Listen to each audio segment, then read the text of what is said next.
Yo, what up, YouTube? It's your boy, JNuc, and welcome back to the Fantasy Football Advice Show, done every week. This is the week 2 edition. I hope y'all were able to take some helpful information out of week 1. And you know what? I'm just going to dive right into it this week. And first, the format that I'm going at this is I'm going to name off the studs, which is the guys that you start every week regardless of the matchup. Like, it doesn't matter the matchup. I mean, it could help it, but it's never going to hurt it because your stud is your stud, period. And then I'm going to toss in some guys that I think are start worthy, that might have either had a down week 1 or the matchup doesn't seem like it might be in their favor or whatever. It's just going to be a couple guys I sprinkle in. People that I don't mention, it's really a given. It's kind of like, you know, you're going to start these guys regardless unless you have a stud that's a better option or somebody else I name that's a better option. But for the most part, you're going to start your average guys. And then you kind of should know who to bench. But anyhow, here we go. We're going to start off with the quarterbacks. And your studs go as following. Brady at home versus San Diego. Drew Brees versus Chicago at home in New Orleans. Aaron Rodgers at Carolina. Michael Vick at Atlanta. Phillip Rivers at New England. Now, Brady, I mean, I don't really need to go into why he's a stud. Just go back and watch Monday Night Football, and there you go. Same with Drew Brees. Go back and watch Thursday Night Football, opening night, and yeah, the resume speaks for itself. Now, Aaron Rodgers, I can say the same thing. Go back and watch Thursday night. But in addition, is his matchup at Carolina. Now, Carolina defense made Kevin Cobb look like a serviceable quarterback. He looked good. Granted, he does have Fitzgerald out there, but he looked good. So if he looked good against Carolina's defense, Aaron Rodgers is going to look great. Michael Vick in Atlanta. Not only is Michael Vick a stud, he's going back home to where it all started in Atlanta. And when he gets in that dome, just magic happens. You can't help it. He can't help it. He's gonna have to.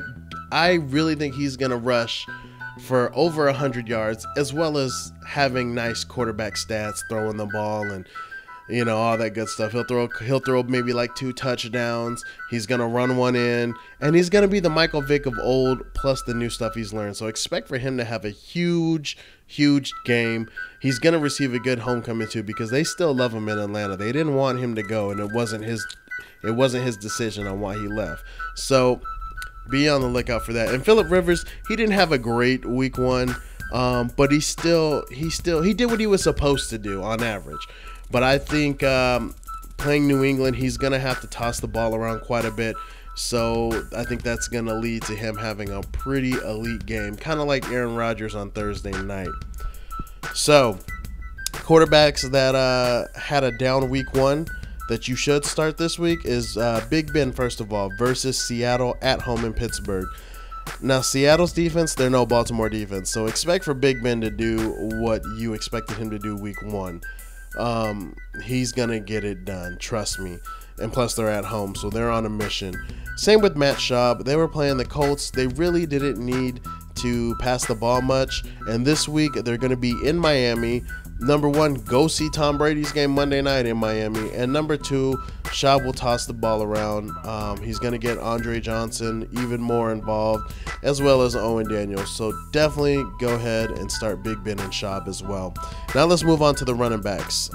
Really quickly, the studs. Ray Rice at Tennessee. Shady McCoy at Atlanta. Matt Forte at NO. DMC, Darren McFadden at Buffalo. Jamal Charles at Detroit. MJD at the Jets. AP versus Tampa. Chris Johnson versus Baltimore. Frank Gore versus Dallas. And Arian Foster at Miami if he plays, which he should play. Quickly, I want to touch on AP. He had a very down week 1 against San Diego. But even though Tampa's my team, we're not quite there yet on our defensive line. We're very young. We need another year or 2 to properly mesh and be be at that elite level where we will be. But let me just throw this out there. Javid Best got 72 yards on 20 carries against my defense in Tampa. So AP was playing a better defense in San Diego, and he was able to get 98 yards on 16 carries.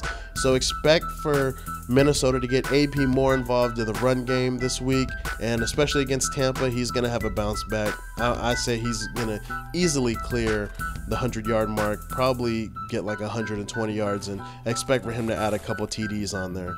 So some guys that you should start in your lineup that aren't studs is Mendenhall at home versus Seattle. I think they're going to have a pretty big lead on Seattle, and the game will be over very quickly, so expect for Mendenhall to run that clock out. Again, Javid Best versus Kansas City. If you see what Fred Jackson did last week to Kansas City, you're going to like Javid Best's chances as well, and that's going to be at home in Detroit. So a home game, expect for them to put it on Kansas City. Last and certainly not least, Cedric Benson at Denver. Look at how they just let DMC run all over him. I'm not saying that Cedric Benson is the back that Darren McFadden is, but he is the only option in Bengals land. You know, no more Ocho Cinco to rely on, no Carson Palmer's arm to rely on. It's all going to be on Cedric Benson. So he will definitely get the carries and the touches to get the job done. And I mean, he had 121 yards last week, so why not? Now let's move on to the receivers. Studs, Wes Welker, Megatron, Calvin Johnson, for those of you who don't know who that is. Reggie Wayne, Andre 3000, and that's Andre Johnson for those of you that don't know who that is. Miles Austin, Roddy White, Larry Fitzgerald, Vincent Jackson. I do like Mike Wallace, and keep an eye on this guy, but I like Hakeem Nicks if he's healthy. And those are your studs. Now some guys to throw in there. Robert Meacham, he moves into that #1 receiving spot in New Orleans with Colston being injured and out. So that's going to be a great option.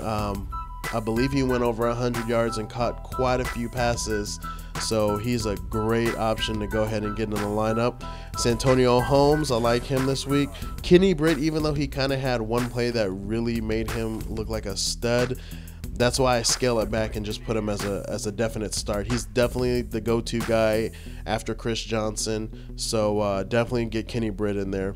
And then Steve Smith, welcome back Smitty from Carolina. You know, this guy has not lost a step. He just never had a good quarterback since Delhomme was in his prime.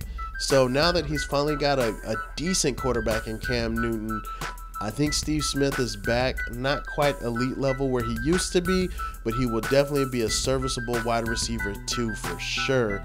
And yeah, I know they say don't let that Cardinals pass defense fool you because it's probably the worst in the league, but Steve Smith showed that he can still get it done. He still has breakaway speed. He can still get open, and he is still physical. He's not too old. So get him in your lineup. Last, let's move on to the tight ends. Your studs are going to be Jason Witten, Antonio Gates, Jermichael Finley. He will bounce back. I will say week 1, that was his first game back from injury. He didn't get much work in the preseason. So now that he's got that out of the way, expect for him to get more involved in the offense. Aaron Rodgers still loves him in the red zone. They just had to kind of get reacclimated, if you will. But he will be a solid start from here on out. Click Clack, and for those of you who don't know that is, that's Vernon Davis. I call him Click Clack because of the Under Armour commercials. Dallas Clark and Owen Daniels. Those are going to be your studs. Guys you want to put in are going to be Aaron Hernandez and Rob Gronkowski. Make sure you get the right one because there's 2 Gronkowskis in New England. And if you need an excuse on why, go back and watch Monday Night Football, and there you go. Another guy is Jimmy Graham out of New Orleans, especially with Marcus Colston out. This guy's going to get more looks, but he's a nice big target. It looks like him and Drew Brees are very comfortable with each other. He got a touchdown last week, and I think he had another one called back. So he's definitely going to be a guy to look out for and get him in your starting lineup if you need him. Some sleeper tight ends. I like Ed Dixon. He should be on the waiver wire out of Baltimore.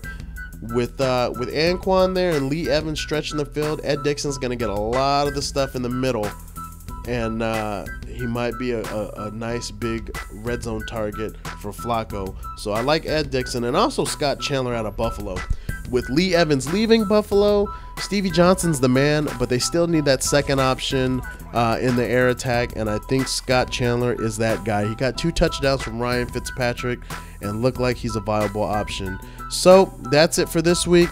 Be sure you send me your questions either in the comments or in the emails at NuckuhTV@gmail.com.